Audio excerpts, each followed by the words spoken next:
Menyenangkan hati Tuhan lebih dari segalanya. Disingkatnya hidupku, kesempatan berharga karena anugerah-Mu. Di renungan hati ini, kata dan perbuatan, di semua rencanaku, semua cita-citaku, seluruh kehendak-Mu. Engkau ciptakan aku untuk menangkanmu. Sepanjang hidup ini, sampai di surga nanti, menyenangkanmu selalu. Di mana Engkau ada, aku rindu berada. Engkau kesukaanku, batu karang perhentian, tak akan tergantikan. Menyenangkan hati Tuhan lebih dari segalanya. Disingkatnya hidupku, kesempatan berharga karena anugerah-Mu. Di renungan hati ini, kata dan perbuatan, di semua rencanaku, semua cita-citaku, seluruh kehendak-Mu. Engkau ciptakan aku untuk menyenangkanmu. Sepanjang hidup ini, sampai di surga nanti, menyenangkanmu selalu. Di mana Engkau ada, aku rindu berada. Engkau kesukaanku, batu karang perhentian, tak akan tergantikan. Engkau kesukaanku, batu karang perhentian, tak akan tergantikan. Engkau kesukaanku, batu karang perhentian, tak akan tergantikan.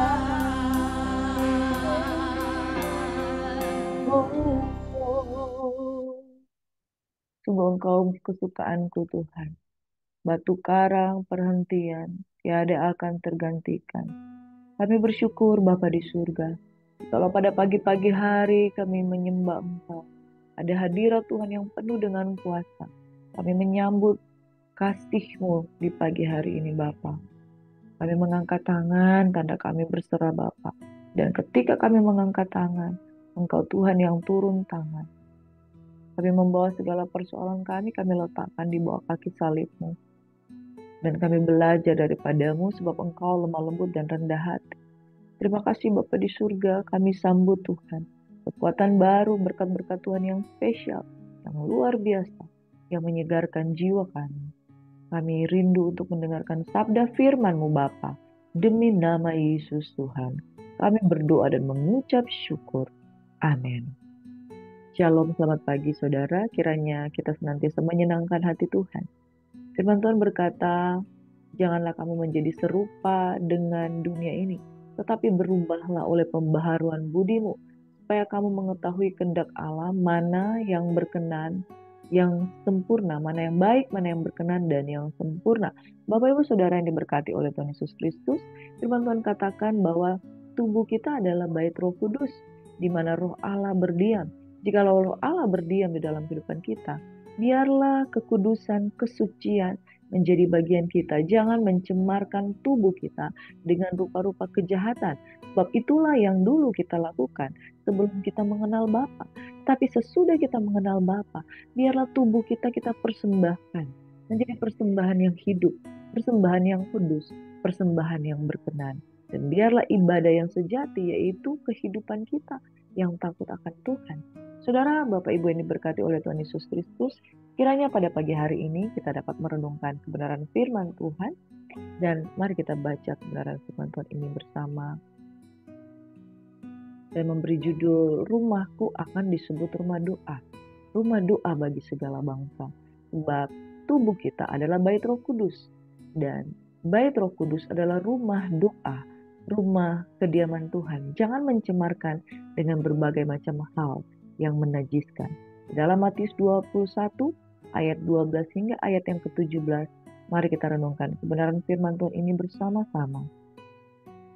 Lalu Yesus masuk ke bait Allah dan mengusir semua orang yang berjual beli di halaman bait Allah. Ia membalikkan meja-meja penukar uang dan bangku-bangku pedagang merpati.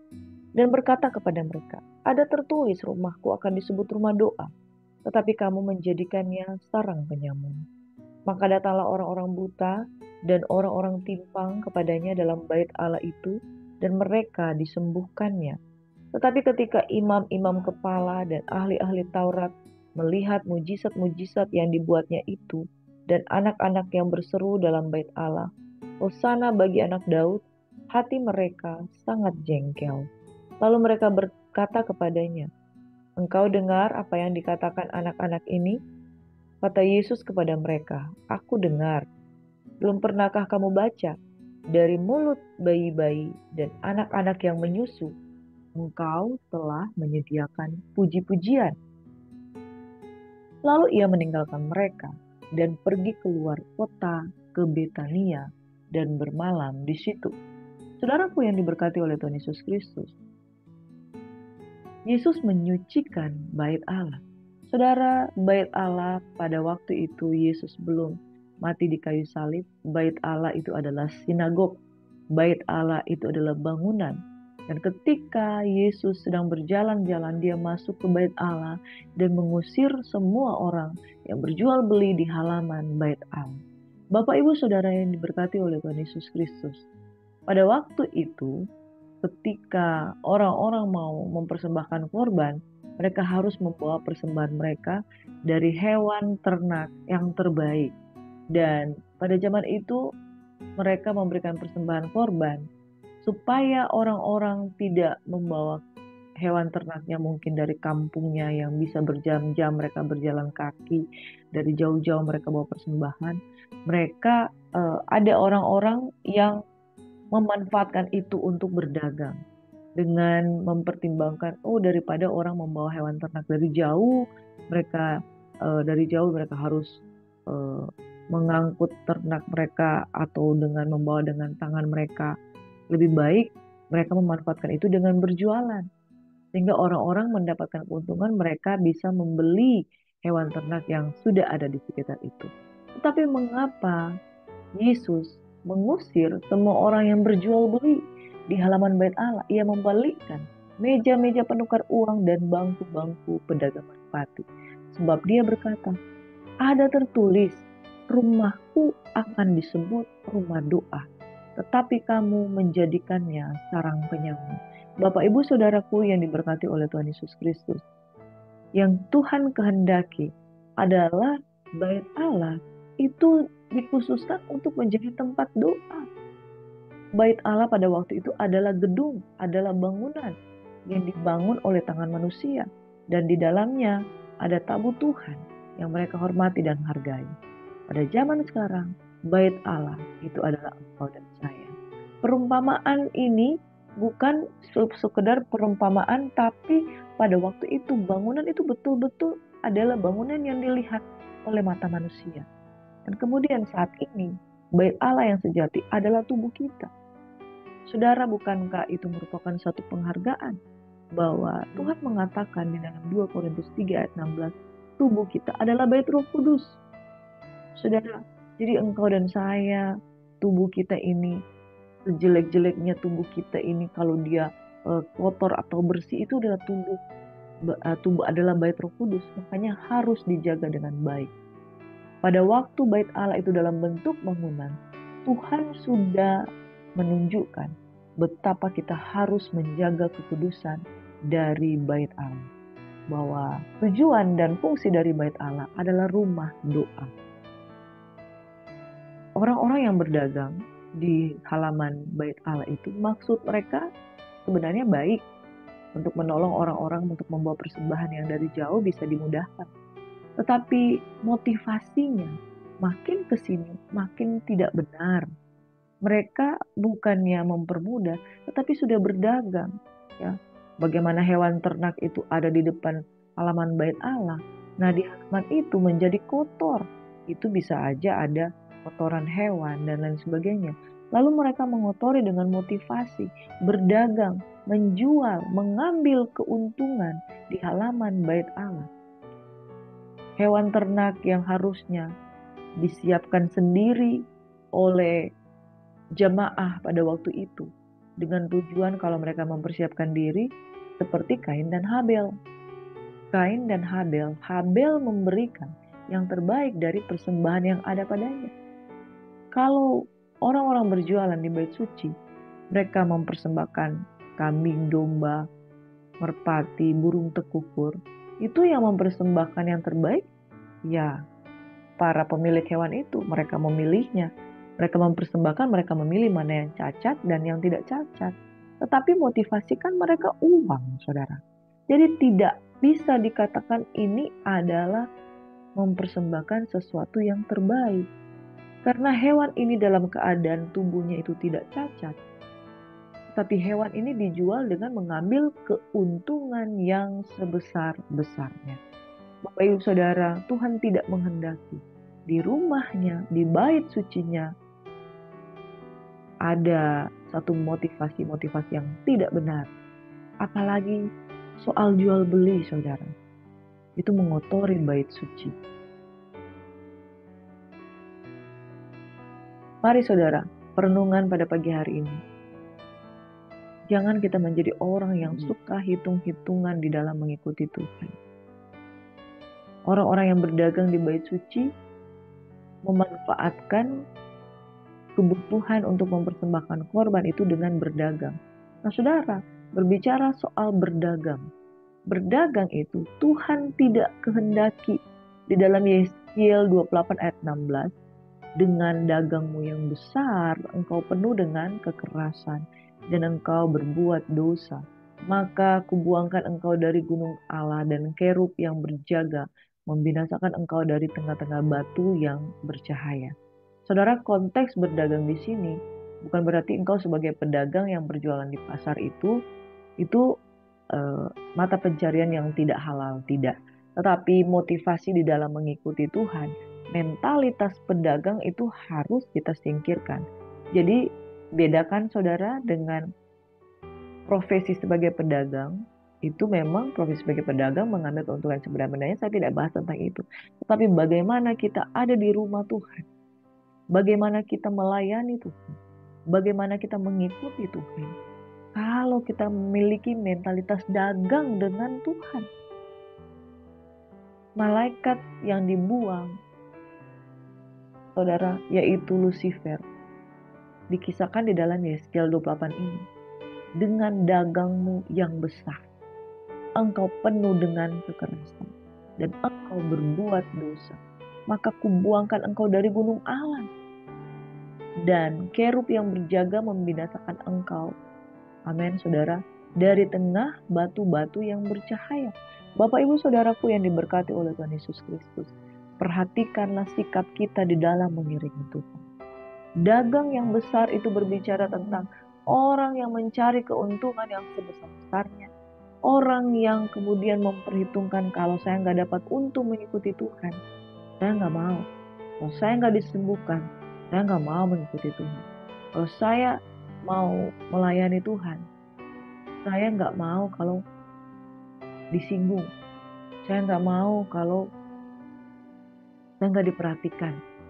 Saudara, hitung-hitungan sebagai anak-anak Tuhan. Mari kita jangan hitung-hitungan Tuhan dengan Tuhan. Amsal 23 ayat 7 berkata, sebab seperti orang yang membuat perhitungan dalam dirinya sendiri, demikianlah ia.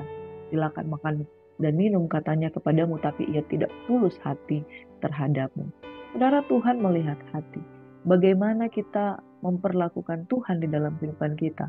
Jangan kita mencemarkan tubuh kita sebagai bait Roh Kudus. Mari kita memiliki motivasi yang murni. Orang-orang yang berdagang di bait suci tidak ubahnya dengan orang-orang yang hitung-hitungan dengan Tuhan, yang mengotori bait suci dengan segala macam perdagangan mereka yang tidak menghormati kekudusan rumah Tuhan. Demikian pula di dalam kehidupan kita yang sekarang ini, saudara. Roma 12 ayat 1 dan 2. Jangan kita menjadi serupa dengan dunia ini. Berubahlah oleh pembaharuan budimu. Cara kita melayani Tuhan, cara kita memuji dan menyembah Tuhan, cara kita untuk datang kepada Tuhan. Kiranya kita boleh menjadi umat yang kudus dan yang berkenan di hadapan Tuhan. Yang berikutnya, saudara, perenungan pada pagi hari ini. Apakah kita orang yang suka mencemarkan bait Tuhan? Bait Tuhan adalah tubuh kita. Di dalam 1 Korintus 3 ayat 16, saudara, firman Tuhan berkata, 1 Korintus 3 ayat 16 dan 17. Tidak tahukah kamu bahwa kamu adalah bait Allah dan bahwa roh Allah diam di dalam kamu? Jika ada yang membinasakan bait Allah, maka Allah akan membinasakan dia. Sebab bait Allah adalah kudus, dan bait Allah itu ialah kamu. Bapak ibu saudaraku yang diberkati oleh Tuhan Yesus Kristus, perhatikan bagaimana cara kita memperlakukan Tuhan di dalam bait-Nya yang kudus. Saudara, tubuh ini kita harus rawat, tubuh ini harus kita muliakan. Dan kemudian ketika kita datang kepada Tuhan dengan cara yang berkenan kepada Bapa di surga. Perenungan pada pagi hari ini mari kita simpulkan. Yang pertama, jangan memiliki mental hitung-hitungan dengan Tuhan. Kita mental hitung-hitungan dengan Tuhan bahwa segala sesuatu kita ukur dengan uang. Segala sesuatu kita ukur dengan keuntungan. Segala sesuatu kita ukur dengan bagaimana kita melakukan sesuatu, kita mendapatkan benefit di dalam mengikuti Tuhan. Makanya Tuhan memporak-porandakan orang-orang yang berjual di bait suci. Karena mereka tidak lagi fokus untuk melayani Tuhan, mereka tidak lagi fokus untuk menyembah Tuhan, tapi mereka fokus bagaimana mendapatkan keuntungan. Dan barangkali mendapat keuntungan yang sebesar-besarnya dengan bertopeng untuk memudahkan orang memberikan persembahan. Saudara, jangan kita bertopeng untuk memberikan Tuhan yang terbaik. Jangan memiliki mental hitung-hitungan, apalagi mencemarkan bait suci. Motivasi-motivasi menyembah harus dikuduskan. Yang kedua, jangan mengotori bait suci dengan kenajisan, ya, kotoran-kotoran hewan yang ada di depan bait suci di halaman, saudara. Halaman bait suci. Halaman itu sebetulnya adalah tempat untuk memotong korban. Tapi mereka berjualan. Mereka harusnya ada di luar. Dan saudara, dan orang-orang yang hanya sekedar datang dengan membeli persembahan itu mau gampangan aja, saudara. Ya, mau menggampang aja. Jadi kadangkala kalau dalam kehidupan sekarang kita perumpamakan, kita mau gampang aja. Sesudah berbuat penajisan, kita langsung datang kepada Tuhan minta ampun. Jangan mengotori bait suci. Saudara, perlu kita pahami. Kemarin ketika saya berkata-kata dengan teman saya, ada mulut saya berkata-kata yang tidak menghormati Tuhan, saya langsung saya pukul mulut saya dan kata, Tuhan ampuni aku tidak memuliakan Engkau dengan perkataan. Saudaraku yang diberkati, bait suci itu adalah tubuh kita. Apa yang kita ucapkan, apa yang kita dengar, apa yang kita lihat, apa yang kita perbuat dengan tangan, apa yang langkah kaki kita lakukan, kemana kita melangkah, saudara. Cara kita mengotori bait suci atau tidak. Mari saudara kita tanggalkan segala bentuk kenajisan yang kita lakukan. Mulut ucapkan hal yang kudus, mata melihat hal yang kudus, telinga mendengar hal yang kudus. Itu sebabnya saya mau katakan, jauhi dari pergaulan-pergaulan yang buruk, yang merusak kebiasaan yang baik, yang mengotori bait suci.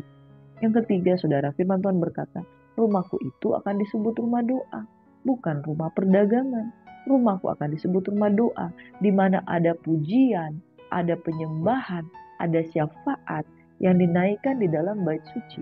Jadi di dalam rumah doa, jangan ada motivasi-motivasi untuk mencari keuntungan.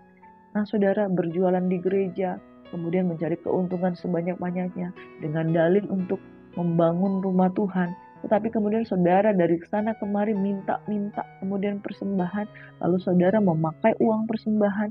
Saudara, rumahku akan disebut rumah doa bagi segala bangsa. Dan saudara, dikatakan di dalam firman Tuhan, di ayat-ayat yang sudah kita bacakan tadi, saudara, ketika Yesus membersihkan, menyucikan bait Tuhan, ayat ke-14 dikatakan, maka datanglah orang-orang buta, orang-orang timpang datang kepadanya dalam bait Allah itu dan mereka disembuhkannya. Saudara, motivasi yang benar dari bait yang suci itu akan menguduskan. Tujuan dari bait suci itu, saudara, bait suci itu dipergunakan untuk rumah ibadah, untuk tempat berdoa. Ketika bait suci itu dikhususkan untuk rumah doa, ada mujizat-mujizat yang dinyatakan. Orang-orang buta datang, orang-orang timpang datang, mereka semuanya disembuhkan. Dan kemudian ketika mujizat itu dinyatakan, anak-anak berseru dalam bait Allah, Hosana bagi anak Daud. Nah, imam-imam kepala dan ahli-ahli Taurat sangat merasa jengkel. Ini membuktikan bahwa motivasi mereka yang salah itu memang benar-benar salah, saudara. Jadi sesungguhnya bait Allah adalah untuk menyatakan mujizat dan kemuliaan Tuhan. Jangan mencemarkan dengan rupa-rupa kejahatan. Saudara, di mana ada kekudusan, di situ akan terjadi mujizat. Saudara, perhatikanlah keadaanmu. Waktu lahir baru, kepenuhan Roh Kudus. Waktu lahir baru, penuh dengan karunia-karunia Roh. Waktu lahir baru, ada begitu banyak penyataan kuasa Allah. Tapi seiring berjalan dengan Tuhan, tiba-tiba tidak ada lagi karunia Roh bekerja. Tidak ada lagi mujizat. Karena tidak ada kekudusan. Saudara, di mana ada kekudusan dan penghormatan kepada Tuhan, di situ akan terjadi mujizat. Gereja Tuhan harus bangkit. Jangan sampai gereja Tuhan sudah tidak ada lagi karunia Roh Kudus. Yang ada cuman alat band, WL, singer, nyanyi setiap hari. Memuji dan menyembah Tuhan itu baik. Tapi perhatikanlah kalau gerejamu itu sudah tidak ada lagi pergerakan karunia Roh Kudus. Tuhan berbicara lewat karunia-karunia Roh. Di mana ada karunia Roh, di situ pergerakan Roh Kudus terjadi. Bahasa Roh, kepenuhan Roh Kudus, penyataan-penyataan firman. Di mana ada kekudusan, di situ akan dinyatakan mujizat. Orang timpang itu bisa berjalan, orang buta bisa melihat. Bapak, Ibu, Saudaraku yang diberkati oleh Tuhan Yesus Kristus, mujizat terjadi karena kuasa dan karunia Roh Kudus bekerja. Kuasa dan karunia Roh Kudus bekerja jika kita menjaga tubuh kita suci kudus di hadapan Tuhan. Nah, saudara, anak-anak yang ada di sana berseru, Hosana bagi Raja, Hosana bagi kemuliaan nama Tuhan, Hosana bagi anak Daud. Saudara, Yesus disebut sebagai anak Daud. Dan imam-imam kepala dan ahli-ahli Taurat yang melihat mujizat itu jengkel. Saudara, ini kan salah. Harusnya ketika mereka melihat mujizat dan tanda-tanda heran dinyatakan, harusnya mereka bersuka cita karena ada kuasa Tuhan di sana. Tapi mereka jengkel sebab mereka sangat tersudut hatinya yang mengizinkan orang-orang berdagang di bait suci. Tentu mereka mendapatkan keuntungan. Lalu mereka berkata padanya, "Engkau dengar apa yang dikatakan anak-anak ini?" Lalu Yesus berkata, Aku dengar, belum pernahkah kamu baca dari mulut bayi-bayi dan anak-anak yang menyusui, engkau telah menyediakan puji-pujian. Lalu Tuhan meninggalkan mereka dan pergi keluar kota di Betania dan bermalam di situ. Bapak Ibu Saudaraku yang diberkati oleh Tuhan Yesus Kristus, hanya orang yang suci hatinya yang dapat melihat mujizat, yang dapat memuji dan memuliakan Tuhan. Saudaraku, anak-anak kecil itu berkata, "Hosana bagi anak Daud, Hosana bagi Tuhan, Hosana bagi Raja." Orang yang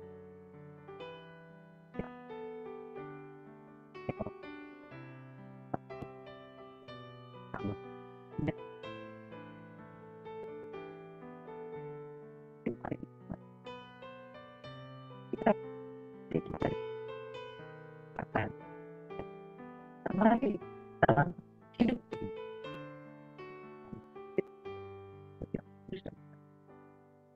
Saya memberkati dan melindungi engkau.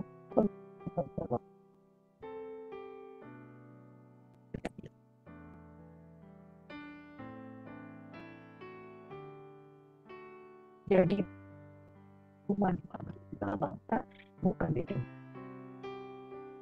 dan bukan tapi di maka karya aku ini nama Yesus Kristus bukan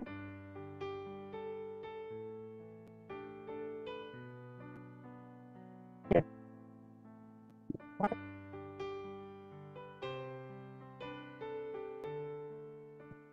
kalau maka itu saya bersyukur